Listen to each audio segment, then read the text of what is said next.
നമ്മളൊരു hearing aid വയ്ക്കുന്നത് mainly എന്തിനാണ്? ഒന്ന്, നമ്മുടെ ക്വാളിറ്റി ഓഫ് ലൈഫ് ഇംപ്രൂവ് ആക്കാൻ വേണ്ടിയിട്ട്. രണ്ട്, ഞാൻ മുൻപത്തെ ഒരു വീഡിയോ ചെയ്തിട്ടുണ്ട്, ഓഡിറ്ററി ഡിപ്രൈവേഷൻ എന്ന് പറഞ്ഞിട്ടൊരു സ്റ്റേജ് ഇല്ലാണ്ടാക്കാൻ വേണ്ടിയിട്ട്. അതായത് ഓഡിറ്ററി ഡിപ്രൈവേഷൻ എന്ന് വെച്ചാൽ നമ്മൾ കുറേ നാളത്തേക്ക് ശബ്ദങ്ങൾ കേൾക്കാണ്ടിരിക്കുകയാണെങ്കിൽ നമ്മുടെ ബ്രെയിൻ ആ ശബ്ദങ്ങൾ എങ്ങനെ പ്രോസസ്സ് ചെയ്യണം എന്നുള്ളത് മറന്നു പോകും. ഓക്കെ, അപ്പോൾ അങ്ങനെയാണ് നമുക്ക് കൂടുതലും ചില പ്രായമായിട്ടുള്ള ആൾക്കൊക്കെ ലൈക്ക് ഡിമെൻഷ്യ, മറവിക്കുറവ്, ഓർമ്മക്കുറവ്, അങ്ങനത്തെ കാര്യങ്ങളൊക്കെ വരുന്നത്. ഓക്കെ, അപ്പോൾ ഇപ്പോൾ ഒരാൾ വരെയാണ്, അദ്ദേഹത്തിന് രണ്ട് ചെവിയും ഒരുപോലത്തെ കേൾവിക്കുറവുണ്ട്, ഒരു BTE ടൈപ്പ് ഹിയറിംഗ് എയ്ഡ് മേടിക്കുകയാണ്. ഈ ഒരു ടിപ്പ് BT ഹിയറിംഗ് എയ്ഡ്സിൽ മാത്രമേ വർക്കൗട്ട് ആവുള്ളൂ. ഇപ്പോൾ ഒരു BT ടൈപ്പ് ഹിയറിംഗ് എയ്ഡ് മേടിക്കുകയാണ്.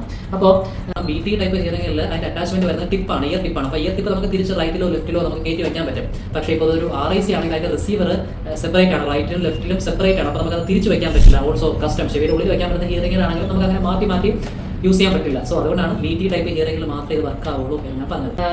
അദ്ദേഹത്തിന് രണ്ട് ചെവിയിലും ഒരുപോലത്തെ കേൾവിക്കുറവാണ്. പക്ഷേ രണ്ട് ചെവിയിലും മേടിച്ച് വയ്ക്കാൻ ഒരു സാമ്പത്തിക സ്ഥിതി അദ്ദേഹത്തിന് ഇല്ലാന്ന് വയ്ക്കാം.